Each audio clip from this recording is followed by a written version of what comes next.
Assalamualaikum warahmatullahi wabarakatuh. Salam sejahtera bagi kita semua. Om Swastiastu, Namo Buddhaya, salam kebajikan, Rahayu. Selamat pagi, saya Nadiem Anwar Makarim, Menteri Pendidikan, Kebudayaan, Riset, dan Teknologi.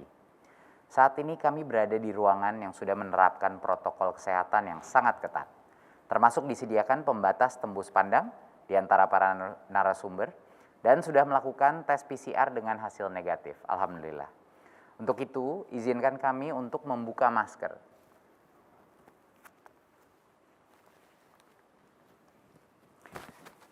Dari video yang baru saja kita tonton tadi, kita diingatkan lagi tentang pentingnya merdeka belajar bagi pelajar dan mahasiswa Indonesia.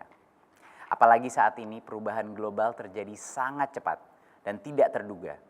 Jadi tantangan yang kita hadapi berbeda dengan apa yang dihadapi orang tua kita, atau yang kita hadapi di masa lalu. Oleh karena itu kita harus siap, kita harus berani mencari cara-cara baru untuk bersama-sama menghadapi tantangan dan mewujudkan visi dan misi SDM unggul.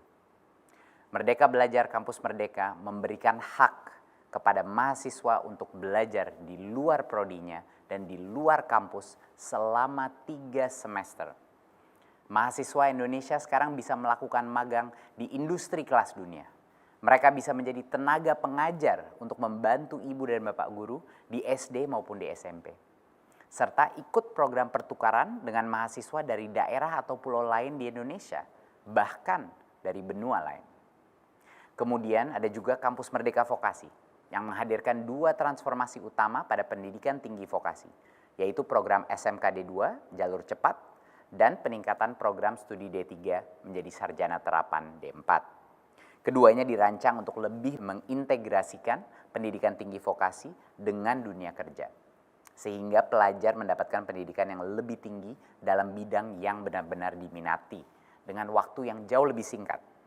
Nah, di pagi hari ini yang berbahagia ini, saya berkesempatan berkunjung ke Istana Negara untuk berdiskusi mengenai Kampus Merdeka dengan Bapak Presiden beserta perwakilan mahasiswa, dosen, dan juga industri.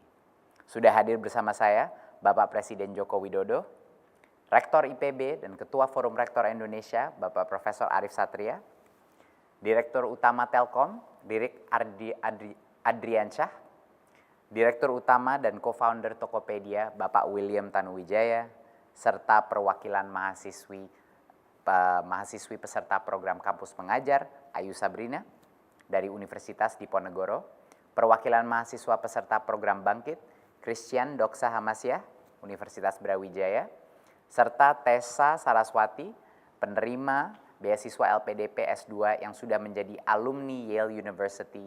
Selamat pagi semua. Selamat pagi. Terima kasih sudah bersedia hadir di acara Bincang Kampus Merdeka ini. Luar biasa, saya sangat senang bisa menjadi host Anda hari ini. Untuk pertama mungkin izinkan saya menanya dulu ke Pak Presiden. Pak Presiden, apa kabar? Alhamdulillah baik, sehat, dan ya kita semuanya, kita ingin semua semangat. Sangat semangat Pak. Kelihatan meskipun dalam situasi pandemi. Betul Pak. Memang kadang-kadang sulit semangat di situasi seperti ini, tapi kita harus melihat masa depan secara optimis Pak. Pak, apakah Bapak bersenang bisa berjumpa dengan mahasiswa berprestasi seperti Ayu, Christian, dan Tessa ini Pak? Iya, senang saya, artinya bisa mengupdate informasi apapun dari yang muda-muda ini, sehingga saya bisa mengikuti perkembangan ilmu, perkembangan zaman, perkembangan teknologi, semuanya saya bisa mengikuti. Kalau enggak saya enggak ketemu Tessa, enggak ketemu Ayu, enggak ketemu Christian, ketemu Pak Rektor IPB, bisa ketinggalan saya. Harus selalu menjadi pembelajar yang kuat, mengupdate selalu informasi, kemudian selalu mengupdate teknologi-teknologi yang baru, harus tahu. Bagus Pak. Nah Pak Presiden, izinkan saya membuka diskusi hari ini Pak, dengan bertanya ke Bapak dulu. Pak Presiden, sebenarnya apa harapan Bapak terhadap kompetensi lulusan dari perguruan tinggi di masa yang akan datang? Seperti apa lulusan kita seharusnya Pak? Iya, yang pertama, lulusan kita harus sangat kuat dedikasinya untuk kemajuan bangsa, juga untuk kemanusiaan, juga untuk toleransi dalam kebinekaan. Itu watak yang tidak boleh ditawar. Yang kedua, lulusan kita harus memiliki karakter dan skill pembelajar yang kuat. Tadi sudah saya sampaikan, selalu belajar hal yang baru, mengupdate pengetahuan.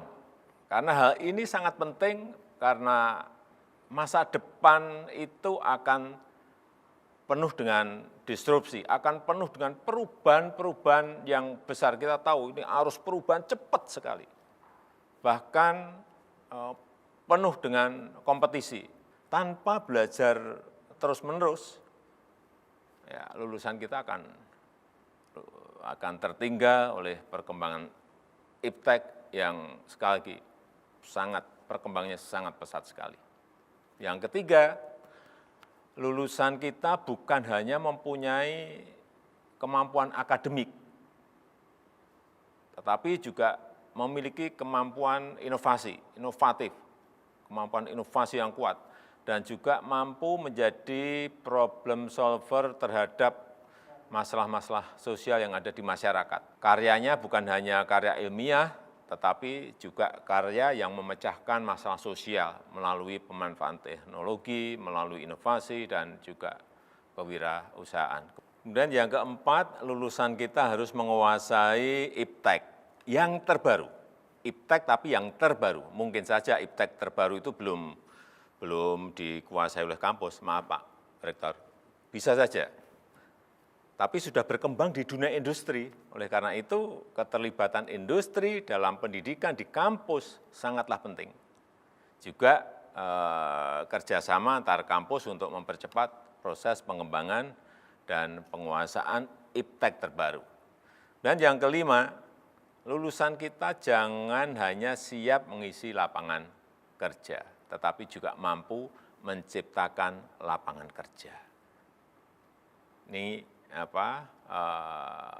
pentingnya pendidikan kewirausahaan dan juga interaksi yang intensif dengan dunia industri menjadi kunci yang penting bagi karya-karya inovatif bagi lulusan-lulusan kita.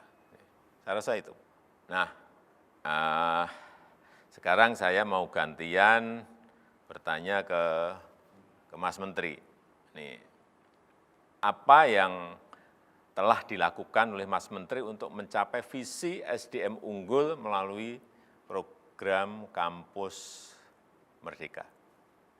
Terima kasih Pak Presiden. Banyak sekali Pak yang sedang dilakukan dan telah dilakukan. Tapi yang terbesar adalah topik mungkin untuk hari ini kita mau berbincang-bincang mengenai Kampus Merdeka, yaitu kampus yang dimerdekakan. Nah, pertanyaannya adalah dimerdekakan dari apa? Kita ingin memerdekakan kampus dari sekat-sekat, berbagai jenis sekat. Sekat antara akademia dan industri, sekat antara riset dan pembelajaran, sekat antara fakultas, sekat antara prodi. Kita ingin menciptakan suatu universitas, suatu sistem pendidikan tinggi yang berkolaborasi, Pak. Itu kata kuncinya, gotong royong berkolaborasi tanpa adanya dinding-dinding. Untuk menciptakan itu, kita membuat berbagai macam peraturan dan insentif untuk universitas mendorong perubahan tersebut. Kita telah merancang 8 IKU dan memberikan insentif keuangan kepada PTN-PTN kita untuk memaksimalkan jumlah mahasiswa yang akan keluar dari kampus, mendapat pembelajaran di universitas lain, ke luar negeri, proyek sosial di masyarakat, mengajar seperti Ayu, kewirausahaan, maupun juga magang bersertifikat dan mencari pengalaman di industri maupun perusahaan nirlaba. Dan kita ingin dosen-dosen kita pun keluar dari kampus, Pak Presiden, untuk mendapatkan pengalaman. Ya, untuk membina mahasiswa-mahasiswa kita yang di luar dan juga mencari pengalaman kerja, mencari pengalaman industri dan di universitas lain. Kita pun ingin prodi-prodi kita, terminologinya pernikahan massal Pak Presiden. menikah dengan industri, menikah dengan kampus-kampus lain untuk menciptakan permutasi-permutasi prodi yang masa depan sesuai arahan Pak Presiden. Saya ingat dulu Pak Presiden bilang kok prodinya sama-sama lagi. Padahal industrinya telah berubah ya Pak. Jadi itu adalah suatu hal yang kita telah lakukan, tapi ini tentu tantangannya sangat berat. Tetapi ini satu-satunya cara Pak Presiden agar anak-anak kita pada saat lulus mereka itu mendapatkan kompetensi-kompetensi terpenting di dunia yang Pak Presiden bilang tadi, perubahannya semakin cepat. Bagaimana dia akan mempelajari kolaborasi kalau dia tidak belajar berkarya sebagai tim? Bagaimana dia mau mengerti kreativitas atau kewirausahaan kalau dia tidak mengerjakan sesuatu di dalam dunia yang nyata? Kita ingin semua mahasiswa kita bisa berenang pada saat mereka keluar ke lautan yang terbuka. Jangan di kolam renang, harus sekali-sekali pergi ke laut untuk melatih diri. Jangan gitu, sekali-sekali, bisa 2 kali, 3 kali, 4 kali, 5 kali. Gitu. Setuju Pak. Biar ngerasain gelombangnya laut Betul. seperti apa. Makanya 3 semester Pak. 3 semester boleh di luar prodi dan 2 dari 3 semester itu bahkan bisa di luar kampus. Kira-kira gitu Pak. Nah sekarang saya ingin nanya Pak kepada Pak Presiden. Pak, harapannya ini kebijakan Kampus Merdeka ini kan menjadi awal ya dari transformasi sistem pendidikan tinggi kita ya, yang benar-benar mengedepankan kualitas lulusan dan integrasi dengan dunia kerja. 2 hal itu menjadi prioritas pemerintah saat ini. Nah, menurut Bapak, pola pikir apa sih yang harus berubah? Siapa saja yang harus terlibat dan harus merubah pola pikirnya untuk bisa mensukseskan visi Pak Presiden? Ada beberapa hal ya. Iptek terbaru itu ada di mana-mana. Bukan hanya di kampus saja, tetapi juga di industri. Ada di industri. Kearifan itu bukan hanya ada di kampus, tetapi juga ada di masyarakat. Jadi jangan hanya belajar di kampus, kita juga bisa belajar di masyarakat. Oleh karena itu, mahasiswa harus diberi kesempatan untuk belajar kepada siapa saja, bukan hanya kepada dosen. Belajar di mana saja, bukan hanya di kampus, tetapi juga bisa di masyarakat, bisa di industri, dan di tempat-tempat lain. Bahan ajar bagi mahasiswa itu bukan hanya di buku juga, tetapi juga praktek di lapangan. Dan karya mahasiswa itu bukan hanya karya akademik, tetapi juga karya-karya berupa teknologi yang solutif bagi masyarakat, karya kewirausahaan sosial yang memecahkan masalah-masalah sosial, saya kira seperti itu. Dan pola pikir ini pelaksanaannya memerlukan dukungan dari semuanya, dari berbagai pihak. Pertama, kampus harus memberikan kesempatan kepada mahasiswa untuk belajar kepada siapa saja, tentang apa saja. Harus cukup banyak porsi SKS untuk belajar di luar kampus. Yang kedua, kalangan industri juga harus membuka diri untuk menerima mahasiswa magang. Dan juga industri itu harus masuk kampus untuk ikut mengajar dan riset bersama dengan dosen dan dengan mahasiswa. Kemudian yang ketiga, mahasiswa harus lebih aktif mencari sumber pembelajaran yang baru di luar kampus, belajar apa saja kepada siapa saja. Dengan perkembangan teknologi digital sekarang ini, hal tersebut saya kira lebih mudah dilakukan. Dan yang keempat, saya minta kepada jajaran kabinet, pemerintah daerah untuk mengembangkan ekosistem, ini yang penting sekali, mengembangkan ekosistem yang kondusif bagi Merdeka Belajar. Dan bagi program kampus Merdeka ini. Dengan ekosistem yang baik, kemudian akan muncul antusias dari semua pihak yang saya harapkan ini bisa berkelanjutan dan terus meningkat. Siap Pak Presiden, terima kasih untuk penjelasannya. Memang butuh berbagai macam pihak untuk melakukan perubahan ini. Tapi tentunya sekarang pemerintah hadir dari berbagai aspek. semua program-program kita bukan hanya kebijakan Pak Presiden, tapi juga ada penganggaran. Kita sudah menyediakan bantuan dari sisi matching fund. LPDP juga sekarang turun tangan untuk mendanai anak-anak S1 yang melakukan program 1 semester di luar negeri maupun pertukaran pelajar dalam negeri maupun magang bersertifikat. Sekarang waktunya kita mendengar nih cerita dari teman-teman mahasiswa dan mahasiswi yang sudah pernah mengikuti program Kampus Merdeka. Ada Ayu dan Christian, Anda berdua ini punya pengalaman yang luar biasa ya, di luar kampus, pengalaman luar kampus. Kalau Ayu ini mengajar 3 bulan di SD Negeri Kuarasan 01 Kabupaten Semarang ya, luar biasa. Dan ini adalah program perdana kita Kampus Mengajar. Saya sangat senang sekali bisa mendengar langsung seperti apa pengalamannya. Dan Christian di sini lagi menyelesaikan ya, lagi tengah program Bangkit yang berfokus kepada solusi teknologi komputasi awan ya, cloud computing. Luar biasa. Bisa nggak Ayu dan Christian ceritakan sedikit mengenai pengalaman kalian? Mungkin Ayu dulu bisa mulai. Baik, selamat pagi Bapak Presiden, Mas Menteri, serta rekan-rekan hadirin sekalian. Tentu program Kampus Mengajar memberikan pengalaman luar biasa. Ayu memberikan apresiasi luar biasa kepada Kemendikbudristek karena telah memfasilitasi program ini, bahkan tidak tanggung-tanggung sampai menyediakan konversi SKS dan juga uang saku. Ada uang sakunya? Iya, betul sekali. Senang dong. Iya. Baik Bapak Presiden dan juga Mas Menteri, selama mengikuti program Kampus Mengajar di SD Negeri Kuarasan 01 Kabupaten Semarang, Ayu berserta tim fokus pada 3 program unggulan, yakni transfer ilmu pengetahuan, transfer teknologi, dan juga urusan administrasi. Terkait transfer ilmu pengetahuan, Ayu berfokus pada program membangkitkan semangat berprestasi, kemampuan public speaking, dan juga rasa percaya diri adik-adik di sekolah tersebut. Ada cerita unik selama mengikuti program Kampus Mengajar, terkhusus terkait transfer ilmu pengetahuan ini. Yakni, sewaktu pertama kali Ayu masuk ke kelas dan meminta adik-adik untuk memperkenalkan diri, apa yang terjadi, sejumlah siswa justru tidak berani melontarkan 1 atau 2 kata sekalipun. Bahkan ada yang menangis. Tentu hal ini menyentuh hati Ayu dan memperkuat tekad Ayu untuk segera menyegerakan apa yang menjadi program Kampus Mengajar.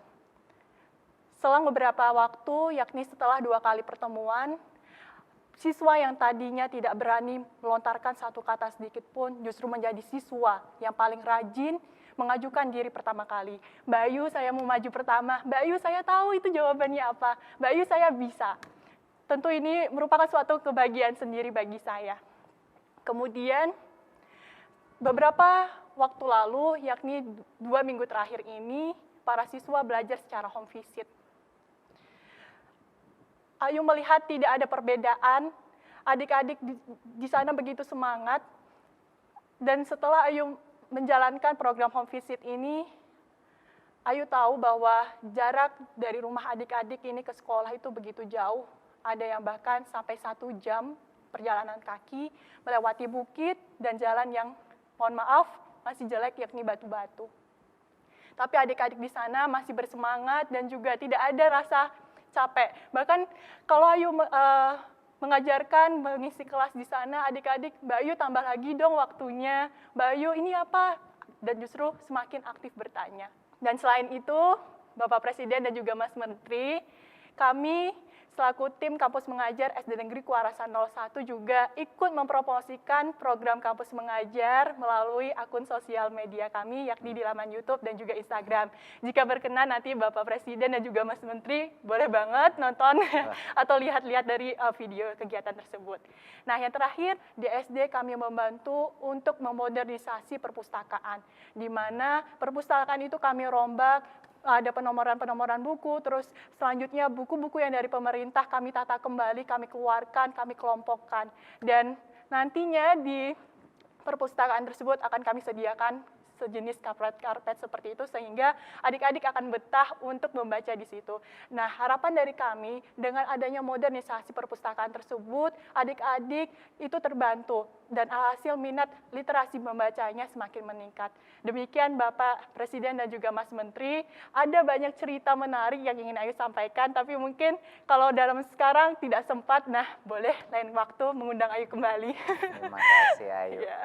Nanti pasti akan kita lanjutkan diskusi ini ya, Siap, karena Pak. luar biasa ini dampak apa yang bisa kita dapatkan sebagai mahasiswa kalau kita mempunyai pengalaman berbakti sosial seperti itu. Pengalaman yang nggak mungkin kita bisa dapatkan kalau kita di tengah-tengah karir kita. Iya, betul Iya kan, banget. udah nggak ada kesempatan lagi gitu. Kalau Christian gimana Jadi pengalamannya?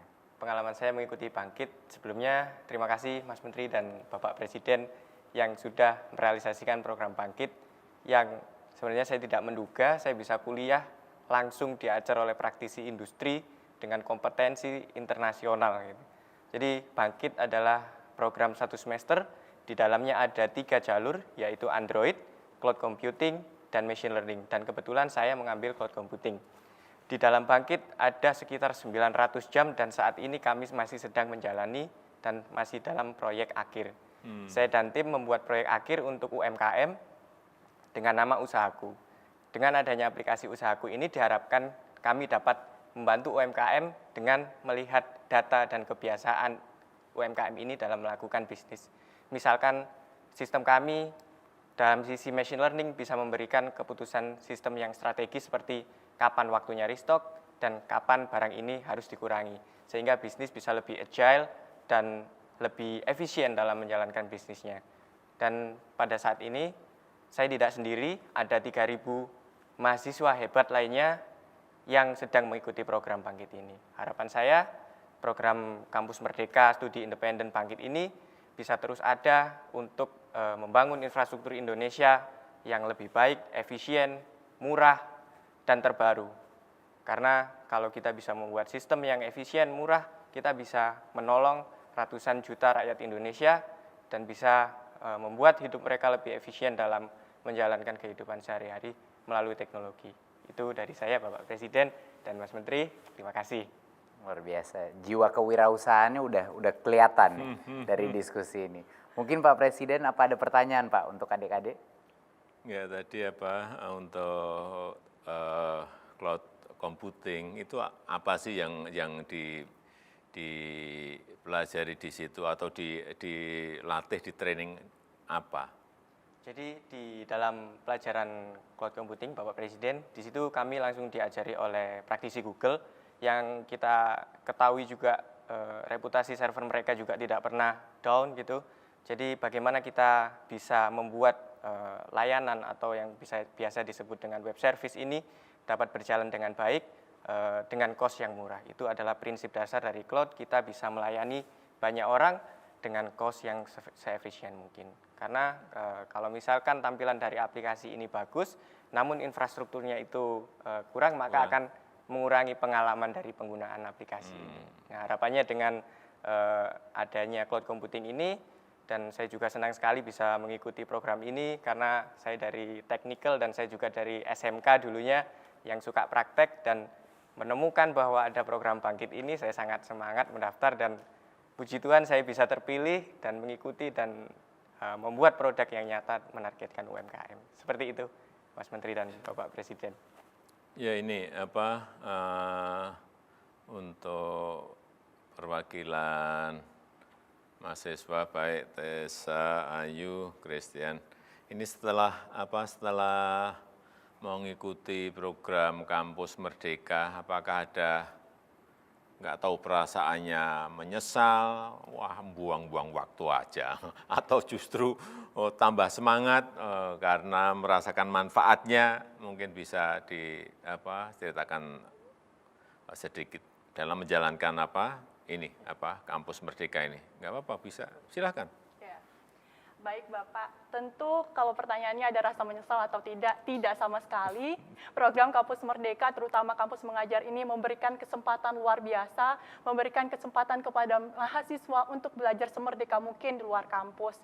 Selama kurang lebih 3 bulan, Mengikuti program kampus mengajar, di sini semakin memperkuat tekad Ayu untuk terus menebarkan semangat urip ukurup, yakni dimanapun kaki Ayu berpijak, disitulah Ayu harus meninggalkan jejak kebermanfaatan. Melalui program kampus mengajar ini, semakin memperkuat tekad tersebut dan juga terus menebarkan kebermanfaatan. Lalu selanjutnya, selama penempatan di SD tersebut, Ayu harap uluran dari tangan-tangan kami selaku peserta kampus mengajar SD tersebut bisa melanjutkan apa yang sudah kami terapkan dan selanjutnya program kampus mengajar ini terus berkelanjutan. Demikian. Artinya senang. Senang banget Bapak. Oke. Ayu, saya bisa mendengar banget jiwa sosial yang udah terbentuk dari pengalaman ini yang akan merubah karakter Ayu seumur hidup. Dan itulah alasannya kenapa orang suka bilang, loh sayang loh. Ya kan Mas Arief, sayang ini 4-5 mata kuliah kok bisa dikonversi 20 SKS. Saya bilang, ya lihat saja apa hasilnya orang yang berhasil, anak yang berhasil melakukan sesuatu di luar sama 3-5 bulan. Luar biasa. Sekarang saya mau ngobrol dengan Tessa. Tessa ini juga luar biasa, penerima beasiswa S2 LPDP. Tessa baru lulus dari Yale University ya, Yale MBA ya. Luar biasa, Anda membuat kita semua bangga Tessa. Selamat untuk masuk ke sekolah yang luar biasa prestigiusnya. Saya dulu waktu S1 nggak diterima di Yale, jadi selamat Anda masuk, bisa masuk, luar biasa. Nah, Tessa, program Kampus Merdeka dan LPDP ini kan membuka kesempatannya bagi mahasiswa, tidak hanya bagi yang mengikuti program full degree S2, S3, tetapi juga seperti Tessa, tapi juga untuk mahasiswa S1. Dan mahasiswa S1 yang mau melakukan program-program non-degree seperti pertukaran pelajar sampai 1-2 semester. Dulu tuh LPDP hanya yang S2, S3 dan full degree. Sekarang itu bisa dipecah-pecah menjadi 1 semester di luar negeri ataupun satu pengalaman lain di luar negeri. Nah, apa opini Tessa mengenai dampak dari program tersebut? Dan apa dari pengalaman Tessa yang membuat opini tersebut gitu? Ya, pertama-tama terima kasih banyak Mas Menteri dan izin selamat pagi Pak Presiden. Saya Tessa, saya sangat beruntung bisa menjadi awardee LPDP dan menempuh studi di Yale University. Sebelumnya saya S1 di Indonesia, di Universitas Indonesia. Dan benar-benar pengalaman saya di LPDP, mendapatkan LPDP maupun S2 di Yale itu sangat berharga untuk saya.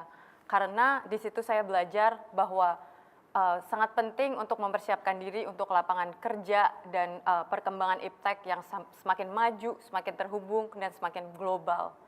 Di sini misalnya berkolaborasi dengan pelajar-pelajar yang sangat berprestasi dari mancanegara.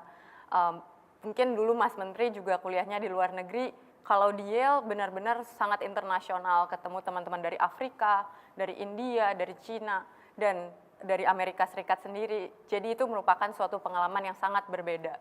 Kemudian saya juga beruntung berkesempatan untuk menjalankan proyek dengan profesor dan ilmuwan-ilmuwan kelas dunia, dan proyeknya juga mancanegara, nggak cuma di Amerika Serikat ataupun Indonesia, tapi juga di Afrika maupun di India.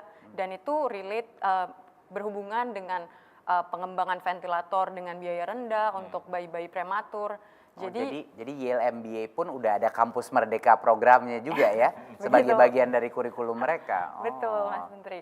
Dan selain itu juga benar-benar dari ekosistem kampus juga dibantu untuk transisi ke dunia kerja. Dan dari pengalaman itu saya benar-benar belajar, saya benar-benar didukung untuk memulai usaha atau semangat kewirausahaan saya sendiri, sehingga cita-cita saya jangka panjang setelah pulang ke Indonesia ini, saya benar-benar ingin, dan terinspirasi Kampus Merdeka juga, saya benar-benar ingin untuk kontribusi di bidang edtech atau pendidikan. Menurut saya sendiri, melihat sekarang adanya Kampus Merdeka dan perluasan dengan LPDP, ini luar biasa banget, programnya keren banget, dan harusnya jangan dilewatkan oleh para mahasiswa yang S1 sekarang. Jujur, ketika saya dulu S1 di Universitas Indonesia, saya waktu mau studi ke luar negeri harus memperjuangkan sendiri, kemudian mau magang, cari pengalaman, itu tanya kanan kiri, siapa yang lagi ada lowongan, jadi benar-benar nggak ada di fasilitasi lah ibaratnya. Dan sekarang saya lihat ini dampaknya ada dua, membantu tantangan-tantangan dari para mahasiswa ini sendiri. Teman-teman bisa langsung ketemu mahasiswa lain yang visinya sama, passion atau mimpinya sama, minatnya sama, sehingga benar-benar difasilitasi dan mendapat pengalaman dari sejak dini di kampus. Dan yang kedua, dan gak kalah pentingnya juga adalah hilangnya pengorbanan beban akademis. Zaman dulu misalnya kalau mau magang sambil kuliah itu ibaratnya harus atur jadwal. Oh, pagi misalnya mau ke kampus, siang kemudian ke kantor. Tapi dengan adanya program Kampus Merdeka ini, teman-teman bisa mengejar passion, mengejar mimpi, 1 semester, 2 semester, 3 semester, dan diberikan penghargaan berupa SKS gitu. Dan ini benar-benar menurut saya kesempatan yang nggak boleh dilewatkan. Terima kasih. Nah, kita juga perlu mendengar dari perwakilan industri yang sudah hadir pagi ini. Ada William Tanuwijaya. William, apa kabar?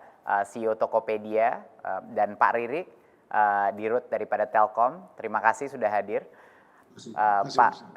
Pak Ririk, William, Anda mewakili dari 160 perusahaan kelas dunia yang telah bergabung di program Kampus Merdeka yang baru saja meluncur, program Kampus Merdeka Magang Bersertifikat.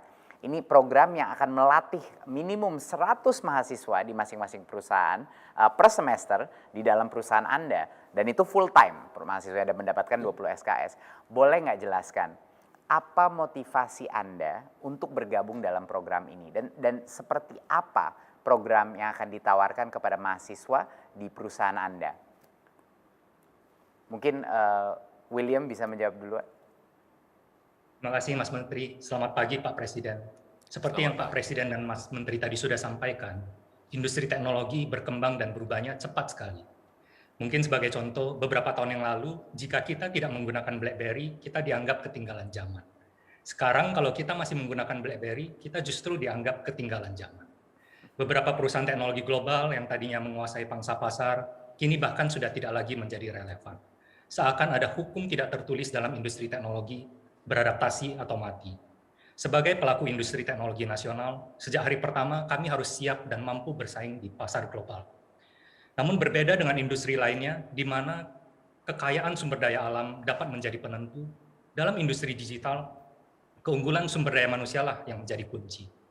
Pengalaman kami, umumnya lulusan kita tidak langsung siap bekerja, karena tadi perubahan yang begitu cepat dan dinamis.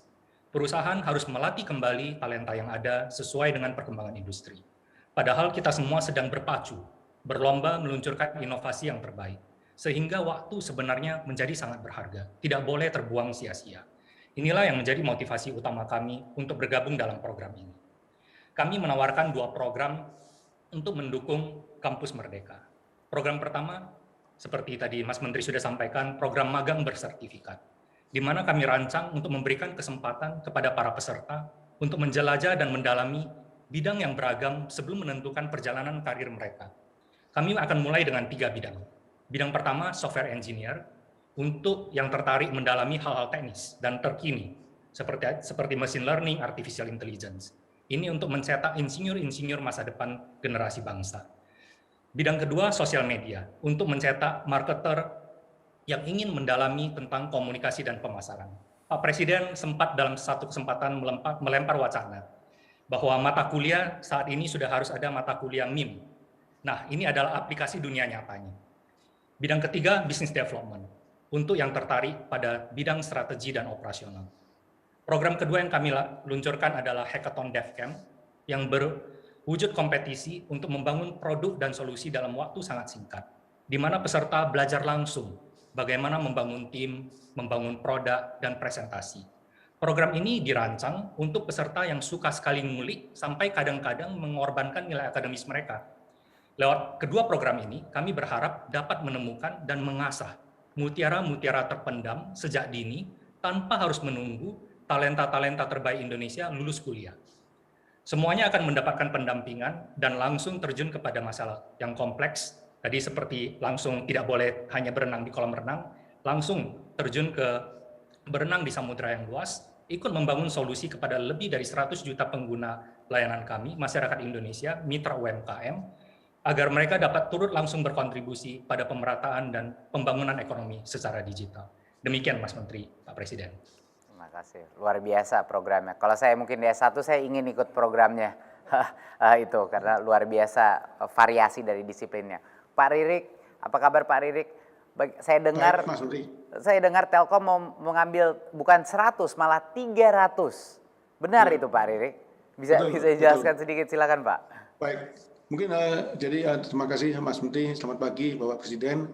Jadi ada 2 poin lah yang terkait dengan Kampus Merdeka. Yang pertama adalah tentunya kami ingin ikut serta meningkatkan kualitas magang atau kerja praktek. Nah, Kampus Merdeka ini magangnya sudah lebih terencana. Jadi sudah direncanakan dengan baik, bahkan mentornya juga akan disiapkan. Jadi nantinya akan secara ekosistem akan lebih siap.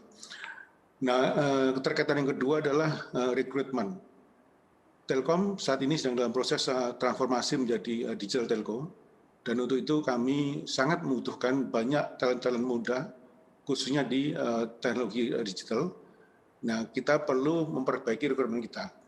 Nah, dengan adanya Kampus Merdeka ini, kita akan dapat kesempatan untuk mengetahui lebih lama. Karena mahasiswa kerja di kita untuk waktu 6-12 bulan, dan mahasiswanya pun juga punya kesempatan untuk mengenal perusahaannya sebelum mereka nanti kerja untuk perusahaan itu. Nah, untuk itu Mas Menteri, kami sudah menyiapkan ada 9 program untuk 311 mahasiswa, dan kami juga sudah menyiapkan 48 mentor. Dan ini karena ini juga mereka mendapatkan insentif, jadinya kita harapkan motivasi mereka akan sangat tinggi. Program akan berjalan untuk kurun waktu 6 bulan dan bisa diperpanjang sampai dengan 12 bulan. Nantinya mereka akan memang mengerjakan pekerjaan yang real untuk masalah-masalah yang dihadapi nyata oleh perusahaan. Kira-kira kalau yang untuk posisinya ada 12 kompetensi terkait digital, developer dan sebagainya yang akan kita butuhkan. Dan di akhir program nantinya akan ada sertifikat, jadi dan sebelum itu ada evaluasi dulu. Jadi nantinya kita harap ini menjadi modal awal, karena sertifikatnya juga sertifikat yang bukan abal-abal, diakui juga oleh pencari tenaga kerja, sehingga ini bisa menjadi modal awal bagi mahasiswa untuk masuk ke dunia kerja. Kira-kira begitu, Pak. Terima kasih. Sekarang kita beralih ke Mas Arief, Rektor IPB dan juga Ketua Forum Rektor Indonesia. Saya persilakan Pak Presiden untuk menanyakan kepada Mas Arief. Pak Rektor, ini dukungan apa yang dibutuhkan dari pemerintah ya, agar universitas bisa berlari kencang mensukseskan program Kampus Merdeka ini? Terima kasih Pak Presiden dan juga Mas Menteri.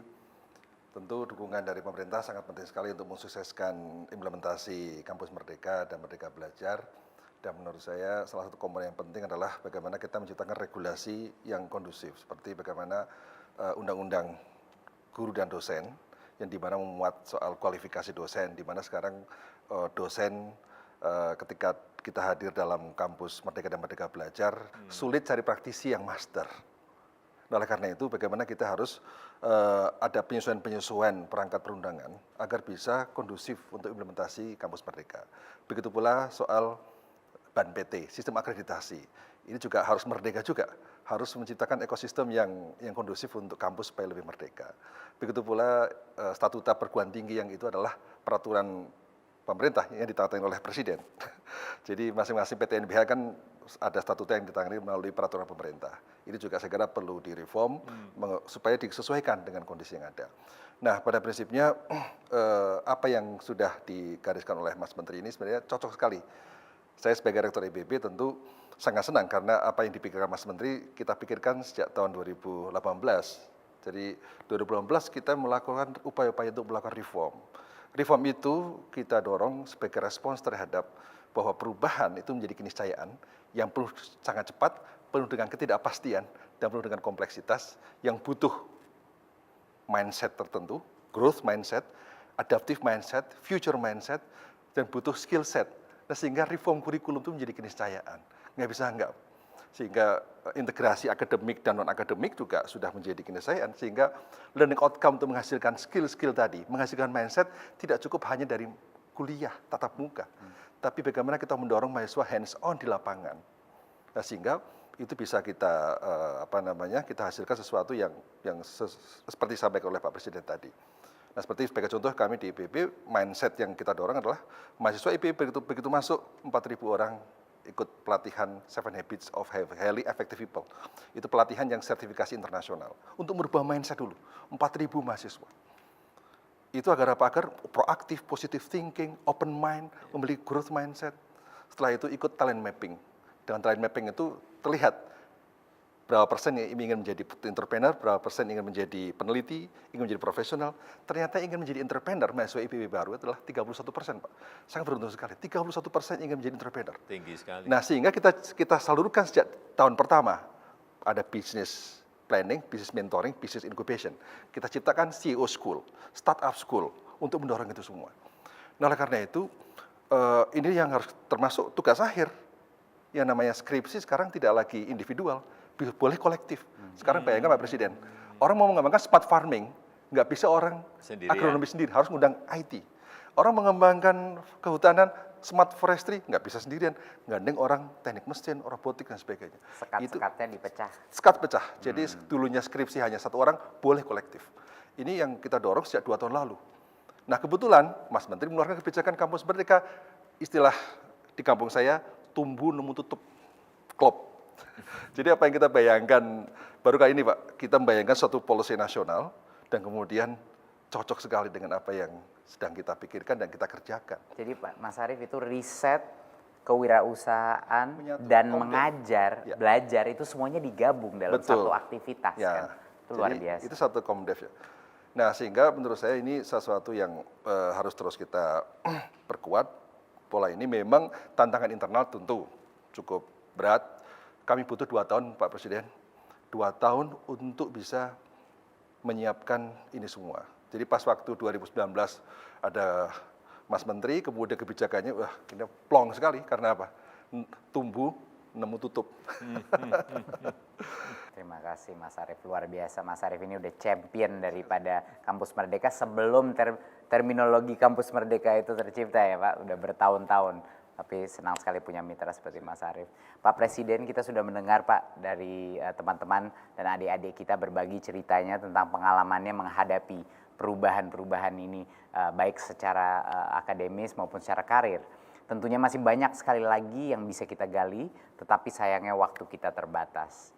Saya persilahkan Bapak Presiden untuk bisa menyampaikan pesan penutup untuk diskusi kita hari ini, Pak. Gerakan Merdeka Belajar dan Kampus Merdeka ini akan menjadi percepatan penyiapan talenta Indonesia. Ini merupakan strategi talent boosting yang harus didukung. Dan program ini membutuhkan kolaborasi dari kita semuanya, baik kampus, mahasiswa, industri, semuanya. Dan semua pihak yang akan diuntungkan. Oleh karena itu saya mengajak semua pihak untuk membuka diri, untuk mau berkolaborasi. Yang juga sangat penting adalah kecepatan. Review kurikulum di kampus harus cepat dilakukan, pengembangan program pendidikan di dunia industri juga harus diprioritaskan, dan pengembangan ekosistem nasional juga harus kita benahi. Ini bukan hanya pekerjaan Mas Menteri, bukan hanya pekerjaan Mendikbud, ini pekerjaan kita semuanya, terutama di jajaran pemerintahan, industri, pimpinan kampus, semuanya. Kalau kita mau membangun negara kita ini menuju sebuah Indonesia maju. Terima kasih Bapak Presiden. Akhir kata, semoga Bapak Presiden dan kita semua selalu sehat agar dapat terus berkarya di tengah semua tantangan. Terima kasih juga kepada Bapak Profesor Arief Satria, Bapak Ririk Adriansyah, Bapak William Tanuwijaya, Ayu, Christian, dan Tessa. Selanjutnya mari kita saksikan rangkaian acara Festival Kampus Merdeka yang berikutnya. Salam Merdeka Belajar, terima kasih. Wassalamualaikum warahmatullahi wabarakatuh. Om Shanti Shanti Shanti Om, Namo Buddhaya.